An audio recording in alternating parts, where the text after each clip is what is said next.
Admiral Sarah Chen stood in the observation deck of Luna Station and watched the greatest military machine in known space come to life. Through the reinforced windows, she could see dozens of orbital shipyards stretching across Earth's orbit. Each one contained vessels that had been silent for 200 years. Now they hummed with power. Lights flickered on across hulls the size of cities. Engines that had been cold for generations began their warm-up sequences. Crews shuttled between stations, loading supplies, running diagnostics, preparing for war. The First Fleet was awakening. Chen was 52 years old, and she had spent her entire adult life preparing for a day that might never come. She had trained in simulations of battles that happened before she was born. She had studied tactics and strategies that no living human had used in actual combat. She had commanded vessels in exercises that pushed her crews to their breaking point, all for a war that existed only in theory. Now that war was real, now she would discover if 2 centuries of preparation had been worth it. Behind her, the ready room doors opened. Commander Marcus Webb entered, carrying a data tablet and wearing the expression of a man who had not slept in 3 days. He probably had not. As the fleet's senior intelligence officer, Webb had been drowning in information about the Krell since the Council's request came through. Admiral, the final ship status reports are in. 473 vessels ready for combat operations. Another 27 will need an additional 48 hours for their main reactors to fully cycle up. Chen nodded. 500 ships total, the number they had maintained in cold storage since the isolation began. It seemed like such a small number compared to the thousands of Krell bioships the Council reported. But Chen knew better. Numbers meant nothing without context. What about crew readiness? Better than expected. Every simulation score improved once the crews learned this was real. Seems people fight better when actual lives are on the line. Webb brought up a holographic display showing the fleet composition. We have the full standard deployment. 50 dreadnoughts, 100 cruisers, 150 destroyers, 100 frigates, 70 support vessels, and 30 carrier ships with full drone complements. Chen studied the display. Each ship represented decades of human engineering, design philosophy that had evolved through thousands of years of conflict on Earth and 2 centuries of preparation afterward. Unlike the elegant curves of Valorum vessels or the crystalline beauty of Gentari ships, human warships were blunt instruments.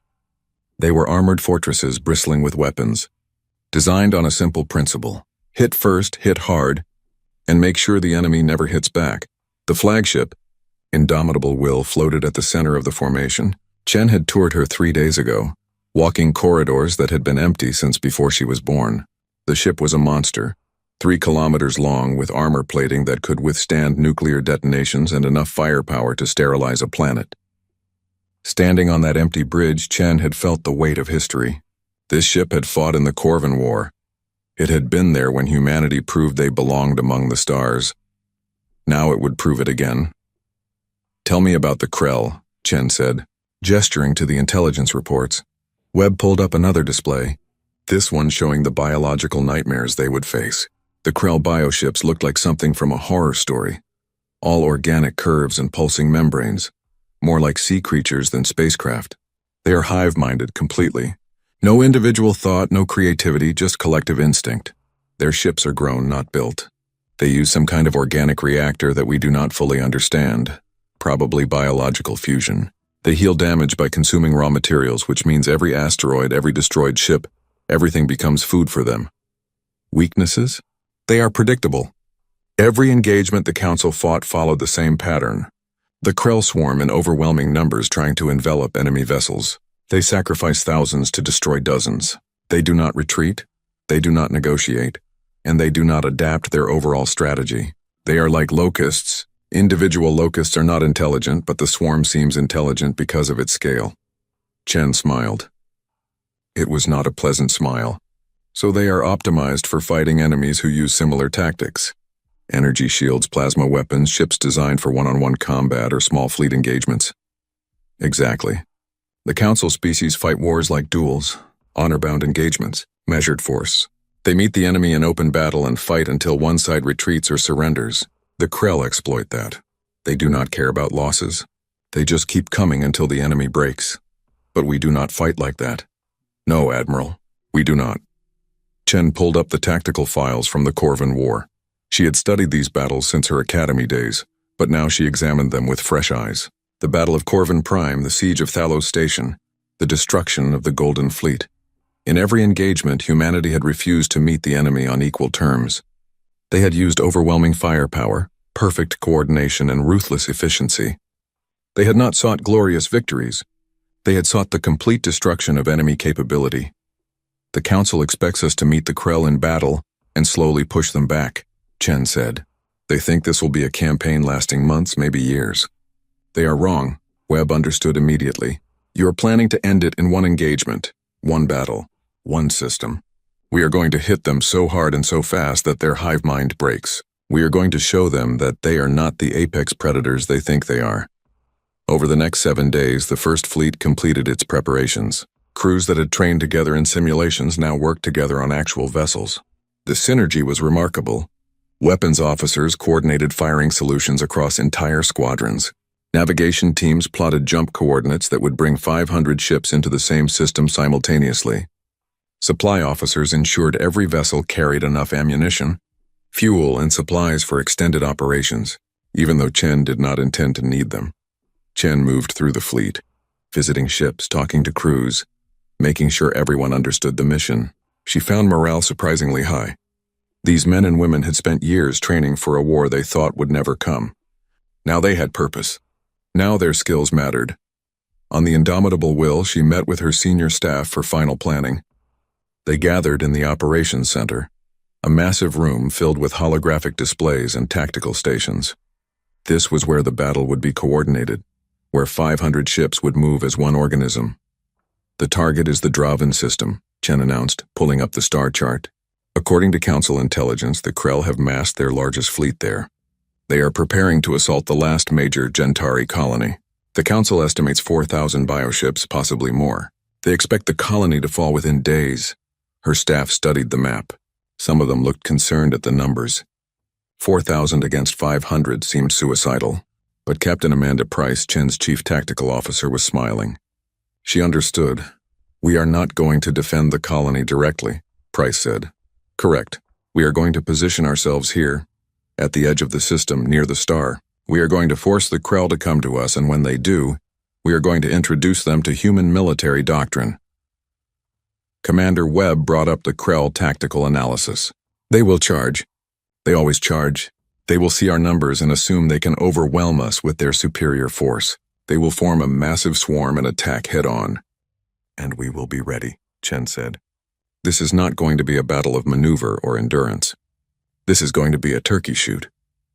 We set up our firing lanes, we maintain our formations, and we methodically destroy every single Krell vessel that comes within range.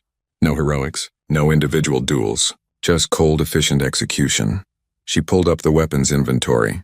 We have enough railgun ammunition to fire continuously for 12 hours. We have nuclear missiles with yields up to 50 megatons. We have laser point defense systems that can track and eliminate thousands of targets simultaneously. We have autonomous drone swarms that can operate independently for days. And we have the Stellar Lances. That last weapon made everyone pause. The Stellar Lances were humanity's most devastating innovation.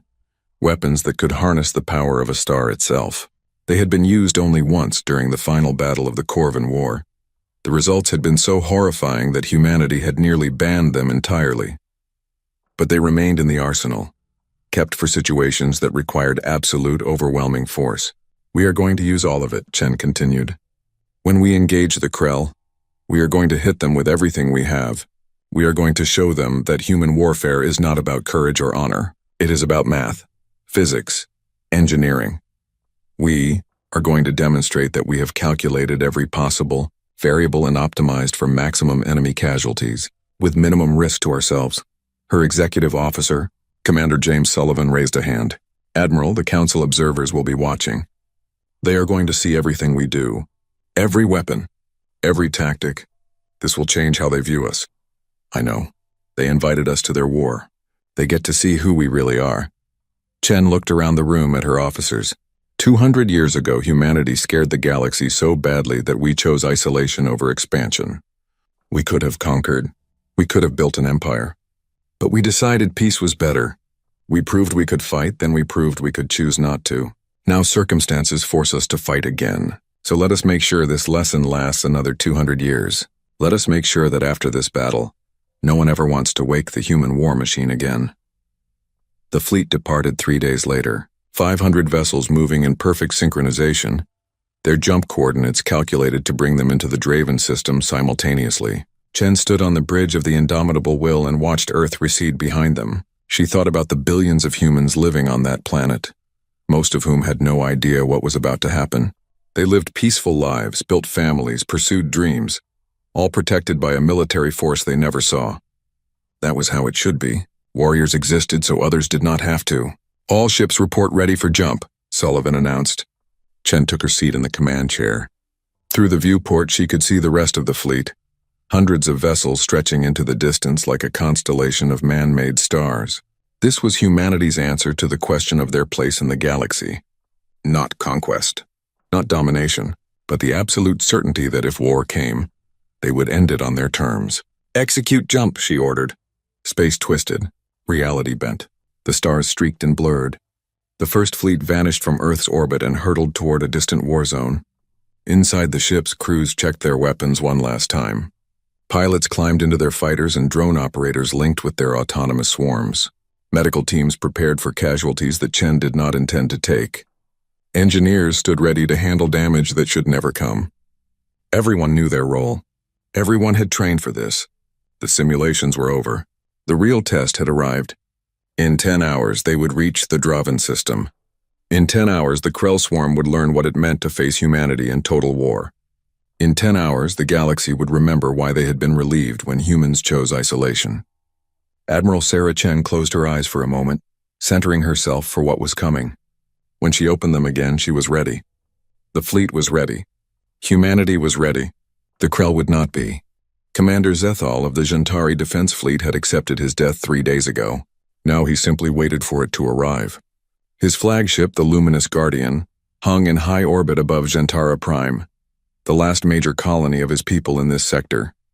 Below, 2 billion crystalline Jantari went about their lives, some evacuating to transport ships, most staying to defend their home. They would all die. Zethal knew this with absolute certainty. Through the panoramic viewport of his command chamber, he could see the rest of his fleet.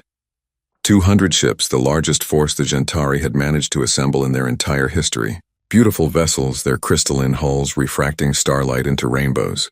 They looked like works of art floating in space. Against the Krell, they might as well be made of glass. Commander, our sensors detect movement at the system's edge.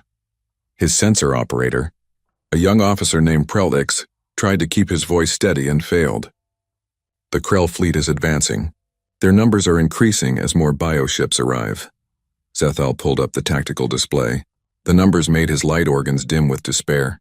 4,300 Krell bioships and more arriving every hour. They gathered at the outer system like a swarm of insects, their organic forms pulsing with hostile intent. In 12 hours, maybe less, they would attack. His 200 ships would last minutes. Any word from the Council? He asked, already knowing the answer. Negative, Commander.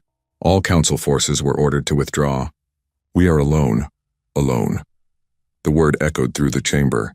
The Council had abandoned them, pulling back all military assets on the orders of some mysterious benefactors. Zethal did not blame them. What could the Council do? They had been fighting the Krell for 6 months and losing every battle. At least by withdrawing, they preserved their forces for the next system, the next desperate defense. But it left Jantara Prime to die. Broadcast to the fleet. Zethal ordered. All ships are to hold formation. We do not advance. We do not retreat. When the Krell attack, we make them pay for every meter. We buy time for the evacuation transports. We die with honor. His crew acknowledged the order. Zethal could feel their resignation, their quiet acceptance of fate. They were good people, all of them. They deserved better than this. They deserved to live, to see their families again, to grow old and pass their stories to the next generation. Instead, they would become light and dust, sacrificed to buy a few more hours for those below. The hours crawled past. Zethal walked through his ship, visiting each station, thanking his crew personally. It was all he could offer them now.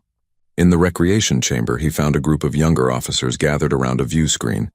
watching old recordings of Gentara Prime during peaceful times. Crystal gardens glittering in sunlight, meditation towers humming with harmonic frequencies, children learning the ancient art of light weaving. "We will make them remember us, Commander," one of the young officers said. Her name was Saralyn, and she had graduated from the academy only 2 years ago. She should have had centuries ahead of her. "The Krell will know they faced the Gentari defense fleet. They will know we did not surrender." Zethal placed a hand on her shoulder, a gesture of comfort among his people. "They will know. The entire galaxy will know." He returned to the command chamber as the 12-hour mark approached. The Krell fleet had swelled to over 5,000 bioships. They began moving inward, a vast tide of organic horror flowing toward Gentara Prime. Zethal had seen recordings of Krell vessels up close.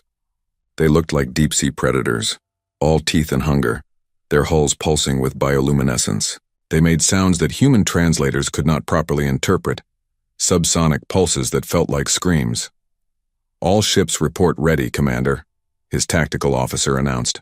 "Weapons charged. Shields at maximum. We are prepared." Zethal opened a fleet-wide channel. "Warriors of Gentara, this is Commander Zethal. In moments we will face an enemy that knows no mercy, no honor, no peace. They will destroy us, but before we fall, we will show them the light of our people. We will burn so brightly that the entire galaxy will see. For Gentara, for our families, for the hope that somewhere, somehow, someone will stop this plague before it consumes everything." The responses came back from 200 ships. "For Gentara." The Krell fleet was 3 hours out when reality suddenly twisted at the edge of the system. Zethal's sensors erupted with warnings. Something massive was emerging from hyperspace. Multiple somethings. The gravitational distortions were enormous, far larger than anything the Council species used. "Report," Zethal demanded, hope and fear warring in his chest. Prellick stared at his displays in disbelief. "Commander, we have new contacts. Many new contacts. They are appearing near the system's star. Range approximately 3 billion kilometers from our position. They are not Krell. Signatures do not match anything in our database." The tactical display updated, showing the new arrivals. 500 vessels of unknown design. They were not beautiful like Gentari ships or elegant like Valorum vessels. They were brutal, utilitarian, covered in armor and weapons. They looked like they were built for one purpose only. "War. Broadcast on all frequencies," Zethal ordered, his voice shaking. "Unknown vessels, identify yourselves. This system is under Krell attack. If you are not hostile, please respond." The response came immediately in perfect Gentari. "Gentari Defense Fleet, this is Admiral Sarah Chen of the Terran First Fleet. We are here to resolve your Krell problem. Recommend you maintain current position and do not engage. We will handle this. Terran. Human." The word sent a shock through the command chamber. Zethal had heard the stories, of course. Everyone had. The species that appeared 200 years ago and dismantled the Corvan Empire with terrifying efficiency. The species that scared the galaxy so badly, they chose isolation rather than deal with diplomatic pressure. The species that treated warfare like a science problem rather than a test of courage. "Admiral Chen, this is Commander Zethal. The Krell fleet numbers over 5,000 vessels. They are 3 hours from our position and accelerating. Your fleet is too far from the battle to provide effective support. We appreciate your arrival, but, Commander, trust us. We know where we are. Hold your position. That is an order." The transmission ended. An order. The human had given him an order. Zethal should have been offended. Instead, he felt a strange sense of relief. These humans had come across the galaxy to help. They must have some plan, some strategy that he did not understand. "What are they doing?" Prelix asked, studying the sensor data. "They are maintaining position near the star. They are not advancing to intercept the Krell. They are not even moving into defensive formation around the planet." Zethal looked at the tactical display, trying to understand human thinking. The Terran fleet was positioned far from Gentara Prime, near the system's star. From that range, their weapons would be nearly useless. Energy beams would scatter. Missiles would have too much distance to cover. Even with perfect targeting, the Krell could simply avoid any attacks launched from that position. Unless the humans were not planning to defend the planet at all. Unless they had some other strategy. "Open a channel to the Council observation ship," Zethal ordered. The Council had stationed a small vessel in the outer system to monitor the situation. Ambassador Valora herself was aboard. watching the last stand of Gentara Prime. Valora's holographic image appeared, her blue skin pulsing with barely contained emotion. "Commander Zethal, I see the humans have arrived." "Yes, Ambassador, but they are positioned at the edge of the system. I do not understand their strategy. Can you explain what they intend?" Valora was silent for a long moment. "No, Commander, I cannot. Humanity does not share their military doctrine with us. But I was told by their ambassador that when the human fleet arrived, the war would end quickly. I suggest we trust them." Trust. It was all they had left. The Krell fleet continued its advance, seemingly unaware or unconcerned about the human arrival. Perhaps their hive mind dismissed 500 ships as insignificant compared to their 5,000. Perhaps they simply did not care. They had never faced an enemy they could not overwhelm with numbers. That was about to change. At the edge of the system, aboard the Indomitable Will, Admiral Chen watched the Krell fleet on her tactical displays. They were exactly where she wanted them, committed to their attack run on Gentara Prime, moving in a predictable pattern. "Perfect targets. All ships report ready, Admiral," Commander Sullivan announced. "Weapon systems charged. Firing solutions calculated. Drone swarms prepared for launch. We are in position." Chen studied the formation. The First Fleet had arranged itself in a perfect killing grid, overlapping fields of fire that covered every possible approach vector. The Krell would have to come through that grid to reach the planet. They would not make it. "Open a channel. All frequencies. I want everyone to hear this. Council observers, Gentari fleet, and the Krell." A moment later, Sullivan confirmed the channel was open. Chen spoke calmly, her voice carrying the weight of 2 centuries of human military tradition. "Krell Swarm, this is Admiral Sarah Chen of the Terran First Fleet. You are ordered to cease your advance and withdraw from the system immediately. You have 60 seconds to comply. This is your only warning." On the luminous Guardian, Zethal heard the transmission and felt his light organs pulse with confusion. A warning? To the Krell, they did not negotiate. They did not retreat. They only consumed. The Krell response came as a series of subsonic pulses that the translators interpreted as hostile intent. The bioships accelerated, changing course toward the human fleet instead of Gentara Prime. They saw the humans as a threat now, something to be consumed before finishing their attack on the planet. Chen watched the Krell formation shift. 5,000 bioships, each one a living weapon, each one capable of adapting and healing. Against a conventional fleet, they would be unstoppable. Against humanity, they were targets. 60 seconds expired, Sullivan reported. The Krell are approaching at attack speed. They will be in their optimal engagement range in 10 minutes. Perfect, Chen said. She opened the fleet channel. "All ships, this is Admiral Chen. You know your orders. You know your targets. When I give the word, weapons free. Show them what 200 years of preparation looks like. Show them why humanity chose peace. Show them that we chose peace because we are very, very good at war." She paused, watching the Krell swarm approach like a living nightmare. 5,000 vessels against 500. The entire galaxy was watching, waiting to see if humanity could back up 2 centuries of reputation. "Weapons free," Chen ordered. "Begin obliteration protocol." The calm ended. Annihilation began. The first wave came from the carrier ships. Bay doors opened along 30 vessels, and suddenly space was filled with 10,000 autonomous hunter-killer drones. They were small, barely larger than a human, but each one carried enough explosive power to cripple a Krell bioship. More importantly, they were fast and intelligent, controlled by quantum-networked AI that allowed them to coordinate attacks with perfect precision. The drones accelerated to attack speed in seconds, forming a screen between the human fleet and the approaching Krell. They did not wait for the enemy to reach them. They surged forward like a mechanical storm. Aboard the luminous Guardian, Commander Zethal watched in amazement as his sensors tracked the drone swarm. "What are they doing? Those drones are too small to make a difference against bioships of that size." He was wrong. The first drone reached its target, a medium-sized Krell vessel that pulsed with hostile bioluminescence. The drone did not attempt to damage the hull. Instead, it latched onto the organic surface and activated its payload, a shaped nuclear charge, precisely calculated to penetrate and detonate inside the bioship. The explosion was small by stellar standards, barely 5 kilotons, but it was inside the vessel. The Krell bioship ruptured from within, spilling frozen atmosphere and biological matter into space. It tried to heal, organic membranes flowing to seal the breach, but 3 more drones struck before it could recover. The bioship died, its bioluminescence fading to black.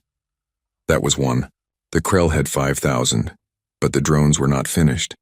They moved through the Krell formation like sharks through a school of fish, each one seeking a target, each one delivering its lethal payload. Explosions blossomed throughout the swarm. The Krell tried to adapt, growing thicker armor, developing point defense spines that lashed out at the approaching drones. They destroyed hundreds of the small attackers, but 10,000 drones were attacking 5,000 targets. The math was simple. Even if the Krell destroyed 90% of the drones, the remaining 10% would be enough to kill 1,000 bioships. That was when the railguns opened fire. The human fleet had positioned itself in a perfect firing grid. Each ship had been assigned specific targets, specific firing lanes, specific solutions calculated by quantum computers that processed millions of variables per second. When the railguns fired, there was no dramatic light show like plasma weapons. There was only the sudden acceleration of tungsten rods to 10% of light speed. The Krell never saw them coming. The first salvo struck with the force of nuclear weapons. Tungsten rods, each one massing several tons, struck Krell bioships at relativistic speeds. The kinetic energy was devastating. Organic hulls that had evolved to withstand plasma and energy weapons simply vaporized on impact. The Krell had no shields against pure kinetic force. They could not adapt fast enough. They could not heal fast enough. They simply died. Zethal watched his tactical display with growing disbelief. In the first 30 seconds of the engagement, the Krell lost over 800 vessels. The human fleet had not even moved. They maintained their positions, their firing grid perfect, each ship delivering calculated destruction with mechanical efficiency. "This is not a battle," Prelix whispered. "This is an execution." The Krell swarm, true to its nature, did not retreat. It could not conceive of retreat. The hive mind knew only consumption, only the swarm, only the overwhelming of prey through sheer numbers. It pushed forward, losing hundreds of vessels per minute, trying desperately to close the distance to the human fleet. They never would. Admiral Chen watched the tactical display with cold satisfaction. The Krell were performing exactly as predicted. They charged straight into the kill zone, taking devastating casualties, unable to adapt their strategy because they had no strategy. They only had instinct. Instinct was worthless against calculated firepower. "Status report," she ordered. Captain Price read from her console. "Enemy losses at 1,900 vessels and climbing. Our losses 0. Ammunition expenditure at 15%. All systems nominal. Drone swarm continuing autonomous operations. No enemy vessels have breached our defensive perimeter. What about their reinforcements? Additional Krell bioships are still arriving at the system edge, but they are not joining the attack." Analysis suggests the hive mind is confused. It has never encountered this level of resistance. It does not know how to respond, Chen nodded. Confusion was good. Confusion meant the Krell were breaking, but she needed to push harder, to deliver such overwhelming destruction that the hive mind fractured completely. She opened the fleet channel. "All ships prepare missile batteries. Full spread nuclear warheads. Proximity detonation, maximize kill radius. I want a wall of fire between us and them." Acknowledgements came back from 500 ships. Missile tubes opened along countless hulls. Thousands of nuclear-tipped missiles launched simultaneously, their engines blazing as they accelerated toward the Krell swarm. Each missile was guided by an AI that could track and adjust for enemy movement in real time. Each one carried a warhead with a yield of up to 50 megatons. The missiles did not target individual ships. They targeted locations in space where Krell ships would be in 10 seconds, 20 seconds, 30 seconds. The quantum computers calculated trajectories, predicted Krell movement patterns, and placed the missiles exactly where they needed to be. When the warheads detonated, they created a wall of nuclear fire that stretched across thousands of kilometers. The Krell swarm flew directly into it. The bioships that survived the railgun barrage now burned in atomic fury. Organic hulls that had evolved in the cold of space could not withstand temperatures measured in millions of degrees. They flash-boiled, their biological components breaking down into superheated plasma. The Krell lost another 1,000 ships in 15 seconds. On the Council observation vessel, Ambassador Valora watched the battle with a mixture of awe and horror. She had seen wars before, She had witnessed fleet actions, orbital bombardments, desperate last stands, but she had never seen anything like this. The humans were not fighting. They were destroying, methodically, efficiently, without mercy or hesitation. "Ambassador," her sensor operator called out. "The Krell are trying to flank. Groups of bioships are breaking off from the main swarm, trying to circle around the human formation." Valora felt a moment of hope. Perhaps the hive mind was adapting after all. Perhaps it had realized that a frontal assault was suicide. Perhaps the human point defense systems activated. Each human warship carried dozens of automated laser turrets, rapid-fire railguns, and missile interceptors. These systems were designed to track and destroy incoming threats with perfect accuracy, but they could do more than defend. They could attack. The laser turrets swiveled toward the flanking Krell vessels. Beams of coherent light lanced out, invisible in the vacuum of space but deadly to anything they touched. The lasers were not powerful enough to destroy bioships instantly, but they did not need to be. They targeted specific weak points, sensors, engines, control nodes. They blinded the Krell vessels, crippled their ability to maneuver, turned them into drifting targets. Then the railguns finished them off. The flanking maneuver failed completely. Not a single Krell vessel made it through the point defense grid. The human formation remained intact, a perfect killing machine that adapted to every Krell tactic in real time. Chen checked the casualty count. 3,000 Krell vessels destroyed. 2,000 remaining. They were still coming, driven by a hive mind that could not comprehend defeat. Time to end this. "Commander Webb," Chen said, "activate psychological warfare protocols. I want to hit their hive mind with everything we have." Webb smiled. This was his specialty. "Yes, Admiral." Initiating data burst. The human fleet began broadcasting on every frequency the Krell used to coordinate their swarm. But instead of communication, the humans transmitted chaos. Mathematical algorithms designed to overwhelm biological neural networks. Visual patterns that triggered confusion responses. Audio frequencies that disrupted hive mind cohesion. It was psychological warfare adapted for a species that was all psychology, all collective consciousness. The Krell formation began to waver. Individual bioships started moving erratically, no longer perfectly coordinated. The hive mind was experiencing something it had never felt before. Fear, doubt, the understanding that it could lose. On the Luminous Guardian, Zethal watched the Krell formation begin to collapse. They are breaking. The hive mind is fracturing. I can see it in their movement patterns. They are losing cohesion. How? Prelix asked. How are the humans doing this? Zethal had no answer. He simply watched as humanity demonstrated something the Council had never understood. War was not about honor or courage. It was about breaking the enemy's will to fight. It was about overwhelming them so completely that they could not imagine victory. The humans did not just fight battles. They destroyed the enemy's ability to believe they could win. Admiral Chen saw the Krell formation collapsing and knew the moment had come. Time to deliver the final blow. Time to show the galaxy what humanity had been building for 200 years. All Stellar Lance batteries, she announced. Lock firing solutions. Target the Krell command clusters. Prepare to fire on my mark. The Stellar Lances were humanity's most devastating weapon. Technology that had taken 50 years to develop and another 50 to perfect. They were massive directed energy weapons that drew power directly from a star. Each human dreadnought carried one. 50 lances total. Each one capable of delivering destructive force measured in teratons. The lances began their charging sequence. Aboard the Indomitable Will, Chen watched the power readings climb. Energy flowed from the system's star, channeled through quantum collectors, focused through crystalline matrices, building to levels that would make the weapon ports glow white-hot. Stellar Lances charged and ready, Price reported. All dreadnoughts report lock confirmed. Targets acquired. Chen took a breath. This was the moment. This was the weapon that had ended the Corvin War. This was the reason the galaxy had been relieved when humanity chose isolation. Because when humanity went to war, they brought the power of stars themselves. Fire, she ordered. 50 beams of concentrated stellar plasma lanced across space at light speed. They were silent, invisible until they struck their targets. But when they hit, they brought annihilation. The remaining Krell bioships simply ceased to exist. They did not explode. They did not burn. They vaporized instantly, their organic components breaking down into constituent atoms scattered by the fury of stellar fire. The stellar lances fired for 30 seconds. When they stopped, there was nothing left. No Krell vessels. No debris field. Nothing but superheated plasma cooling in the vacuum of space. The Battle of Draven was over.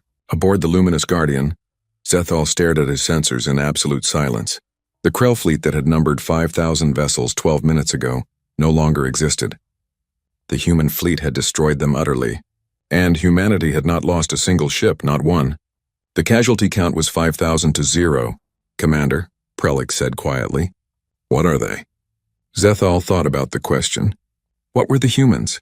Warriors, protectors, monsters, perhaps all three. Perhaps something the galaxy had never encountered before. A species that understood war so completely that they had transcended it. A species that could choose peace because they knew with absolute certainty that if peace failed, they would win any war that followed. Admiral Chen stood on the bridge of the Indomitable Will and looked at the tactical display showing an empty battlefield. Her fleet had performed perfectly. 200 years of preparation, 200 years of waiting, all for 12 minutes of combat. It had been worth it. Signal the fleet, she ordered. Begin post-battle protocols. Recovery drones to sweep for survivors. Medical teams on standby. But I do not think we will find any. Orders regarding the Gentari fleet, Admiral? Sullivan asked. Open a channel to Commander Zethal. When the connection was established, Chen spoke simply. Commander, the Krell threat to your world has been eliminated. You may stand down. Gentara Prime is safe. Through the viewport she could see the planet below, blue and beautiful, home to 2 billion lives that had just been saved. They would never know how close they had come to extinction. That was fine. People did not need to know about the darkness. They just needed to be protected from it, and humanity would always protect them, from enemies without, and from the nightmares that humanity could unleash if ever forced to fight again. 2 weeks after the Battle of Draven, the Grand Council chambers on Nexus Prime were silent in a way they had never been before. It was not the silence of grief or shock. It was the silence of species confronting something they did not fully understand, something that both saved them and terrified them. The holographic display at the center of the chamber showed the battle footage for the third time. Council members from across the galaxy watched as humanity's first fleet destroyed 5,000 Krell bioships in 12 minutes. They watched the perfect coordination, the overwhelming firepower, the cold calculated efficiency. They watched the stellar lances fire, and they watched an entire enemy fleet simply cease to exist. The kill ratio was displayed in stark numbers at the bottom of the screen, 5,000 to 0. Ambassador Valora stood at her station, her blue skin pale from stress. She had been there. She had watched it happen in real time from the Council observation vessel. She had seen what humanity was capable of, and it had changed her. Changed how she understood the galaxy, changed what she thought was possible. The Krell swarm is broken, she announced to the assembled council. After the destruction of their primary fleet at Draven, the remaining Krell vessels scattered across 3 sectors. Without their hive mind cohesion, they are no longer a coordinated threat. Local defense forces have been eliminating isolated bioships for the past 2 weeks. The crisis is over. Grand Counselor Atheris spoke, his ancient voice carrying the weight of 2 centuries of experience. And the human fleet? They departed the system 6 hours after the battle. They provided complete tactical data on Krell weaknesses to help us clean up the stragglers. Then they returned to their space without claiming territory, demanding tribute or requesting anything beyond what was agreed. They kept their word completely.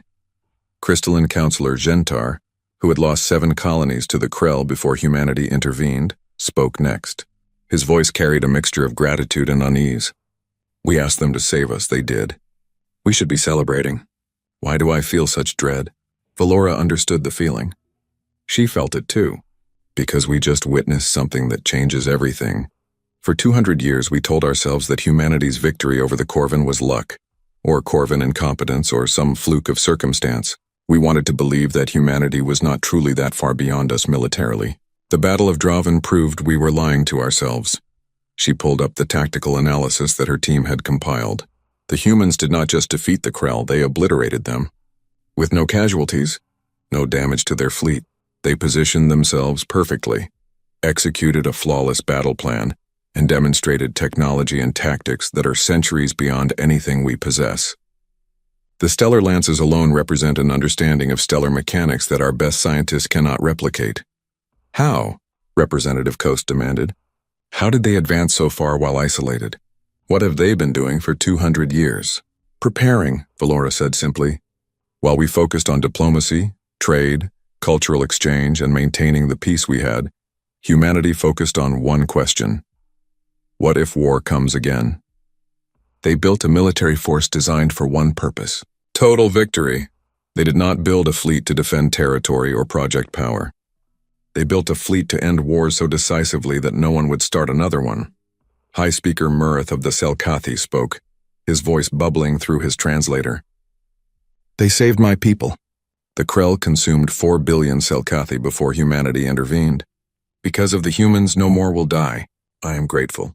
But I am also afraid. If they can destroy the Krell so easily, what could they do to us? The question hung in the air. Everyone was thinking it. No one wanted to say it out loud, but Murith had given voice to the fear that permeated the chamber. Nothing, Valora said firmly. They could do nothing to us because they do not want to. That is what we must understand. Humanity has the capability to conquer the entire galaxy.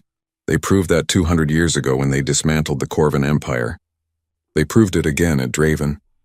But they do not want empire. They do not want conquest. They want peace. They want to be left alone. Then why help us? Gentar asked.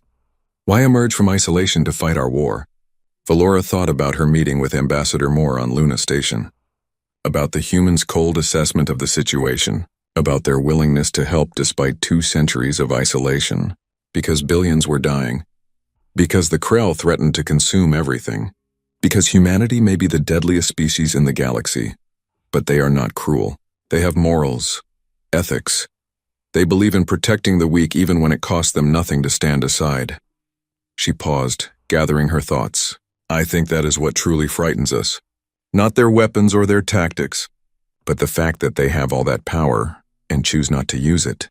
That kind of restraint, that kind of discipline, it is beyond our understanding. We fight wars for resources, for territory, for honor. Humanity fights wars to end them. And when there is no war, they simply wait. That patience, that certainty, that absolute confidence that if war comes, they will win it. That is terrifying. The council chamber remained silent as members absorbed her words. Finally, Aethera spoke. What are their demands? Surely they want something for saving us. They want what they have always wanted, isolation. They have submitted formal terms to the Council. In exchange for eliminating the Krell threat, humanity requires complete independence for another 200 years. No diplomatic pressure. No requests for military aid. No attempts to study their technology or tactics. They return to their space and we leave them alone. Those terms are acceptable, Aethera said immediately. Several other councilors voiced quick agreement. The vote was called. It was unanimous. Everyone wanted to accept humanity's terms. Everyone wanted the humans to go back to their isolated corner of space where they could be safely ignored. But Valora knew they would never be truly ignored again. The Battle of Draven had revealed the truth. Humanity was not just another spacefaring species. They were apex predators who had chosen to leave the hunting grounds. As long as no one threatened them or committed atrocities they could not ignore, humanity would remain peaceful. But that peace came with an unspoken promise. Leave us alone, or discover why we chose peace in the first place. 3 days later, Valora found herself aboard a council transport en route to rendezvous with the human flagship. Admiral Chen had agreed to one final meeting before the First Fleet returned to Earth. Valora had questions that needed answers. Questions that went beyond tactics and technology. Questions about what humanity truly was. The indomitable will hung in space like a monument to human military philosophy. Ugly, brutal, covered in weapons and armor. No elegant curves. No artistic flourishes. Just a machine built to do one job with perfect efficiency. Valora's transport docked at the main hangar, and she was escorted through corridors that felt more like a fortress than a ship. Admiral Chen met her in an observation deck overlooking Earth's solar system. The human commander looked tired but satisfied. She had done her job. She had saved billions of lives. Now she wanted to go home. Ambassador Valora, Chen said, gesturing to a seat. I understand you have questions. Valora sat studying the human. Chen was not physically imposing. She was average height, average build, aging into her 50s. But there was something in her eyes. A certainty. A confidence born from knowing exactly what she was capable of. I need to understand something, Admiral. How did you do it? Not the tactics or the technology. I mean, how did humanity become this? How did you develop such devastating military capability and then choose not to use it? Chen looked out at the stars. That is the right question, Ambassador. Most species ask about our weapons. You ask about our restraint. Do you know how long humanity spent at war with itself? Your records indicate approximately 10,000 years of continuous conflict. Longer if you count prehistoric tribal warfare. Humans have been killing each other since before we developed written language. We perfected warfare over millennia. We learned every possible way to defeat an enemy. We built weapons that could end our own species. Nuclear weapons, biological plagues, chemical agents. We brought ourselves to the brink of extinction multiple times. Chen turned to face Valora, and then something changed.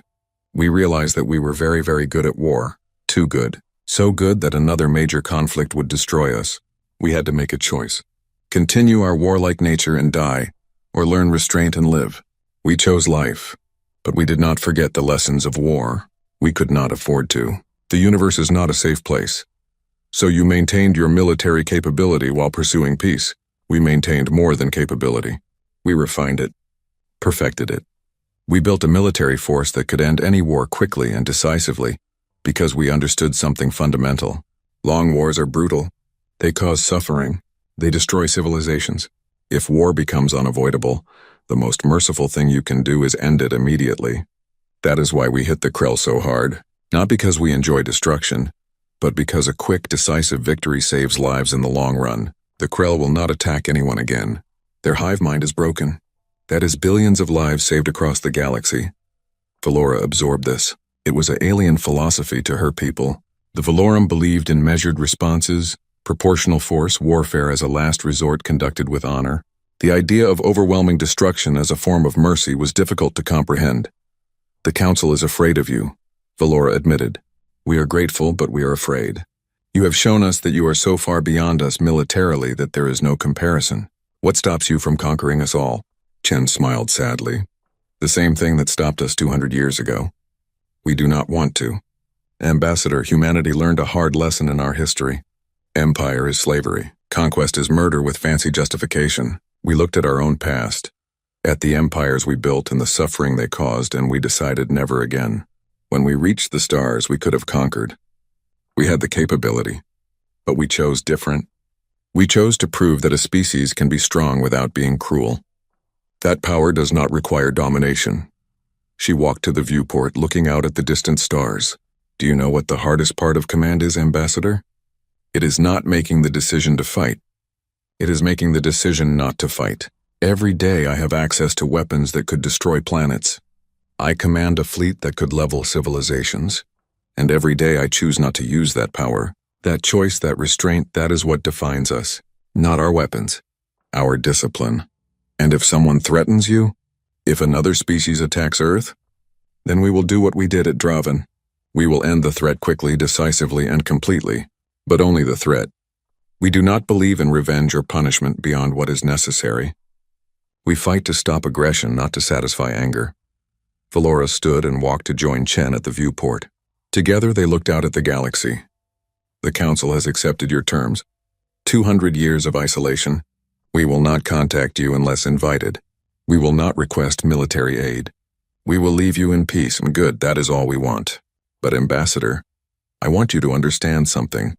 If another threat like the Krell emerges, if the galaxy faces extinction again, humanity will come. Not because we seek glory or gratitude, but because it is the right thing to do. We have the capability to protect others. That gives us the responsibility to do so when the need is dire, but only when the need is dire. I will remember that, Admiral. I will make sure the Council remembers it too. Chen extended her hand, a human gesture of respect and farewell. Valora took it, feeling the strength in the human's grip. Safe travels, Ambassador. May the next 200 years be peaceful for all of us. Safe travels, Admiral. 10 hours later, the first fleet departed for Earth. Valora watched from her transport as 500 human warships jumped to hyperspace simultaneously. vanishing in a perfect coordinated sequence. They left behind a galaxy that was safe from the Krell threat. They left behind species that would rebuild their losses. They left behind a legend that would be told for generations. The story spread quickly. Across 1,000 worlds, people shared the tale of humanity's battle fleet, how it had appeared when all seemed lost, how it had destroyed an unstoppable enemy in minutes, how it had saved the galaxy and asked for nothing in return except to be left alone.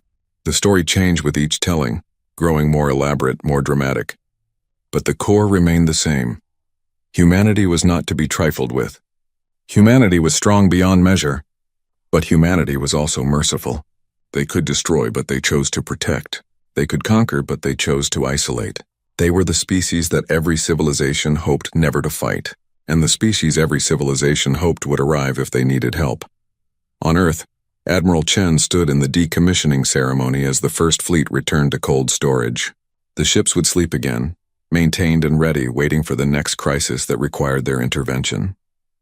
Waiting for the day when humanity would again prove that power without restraint was not strength. It was weakness. She thought about the Battle of Draven, about the faces of her crew as they realized their training had paid off, about Commander Zethal's stunned expression when he understood what humanity had done, about Ambassador Valora's final question about restraint. That was the real lesson of Draven. Not that humanity could fight. Everyone knew that. The lesson was that humanity could choose not to fight. That was true strength. That was what separated them from the Krell, from the Corvin, from every species that saw warfare as glory or conquest as achievement. At the edge of human space, automated systems activated. A massive warning beacon powered up, its message broadcasting on all frequencies. Ships from across the galaxy would detect it. They would read the message and understand. Here resides humanity. We prefer peace. We offer friendship to those who respect our borders. We will defend the innocent when no one else can. We are strong. We are capable. We are patient. Do not mistake our isolation for weakness. Do not mistake our mercy for helplessness. We have seen war. We have mastered it. We have transcended it. Leave us in peace, and peace you shall have. Force us to war, and war we shall bring. This is our promise. This is our warning. Choose wisely. The beacon transmitted continuously, a reminder to the galaxy. Humanity had saved them all. Humanity had proven their capability. Now humanity returned to their vigil, watching the stars, hoping never to be needed again, but always ready if they were. 200 years of peace stretched ahead. 200 years where the galaxy could rebuild, could thrive, could advance without the shadow of extinction looming over them. And if another threat emerged, if another swarm or empire or plague tried to consume the innocent, there would be a fleet waiting in the darkness. A fleet that understood war too well to wage it lightly. A fleet that had calculated the price of peace and paid it willingly. A fleet that represented humanity's greatest achievement, not the ability to destroy, the wisdom to refrain from destruction, and the courage to unleash destruction when all other options had failed, and innocent lives hung in the balance. That was humanity's legacy. That was their gift to the galaxy. Not just protection, but the example that power without purpose was meaningless. That strength without compassion was cruelty. That the greatest warriors were those who fought only when necessary, and mourned every battle they won. Admiral Chen returned to her office and filed her final report. Mission accomplished. Threat eliminated. Fleet secured. Humanity safe. Galaxy protected. She closed the file and looked out at Earth spinning below, at the billions of humans living their lives in peace, never knowing how close they had come to being called to war again. That was how it should be. The warriors stood watch so others could sleep peacefully. The strong protected the weak. The capable served the vulnerable. That was humanity's purpose. That was their choice. And as long as they maintained both the capability to fight and the wisdom not to, they would remain the species that the galaxy feared and respected in equal measure, the species that fought wars to end them, the species that chose peace because they understood war too well, the species that saved the galaxy and asked only to be left alone. Humanity.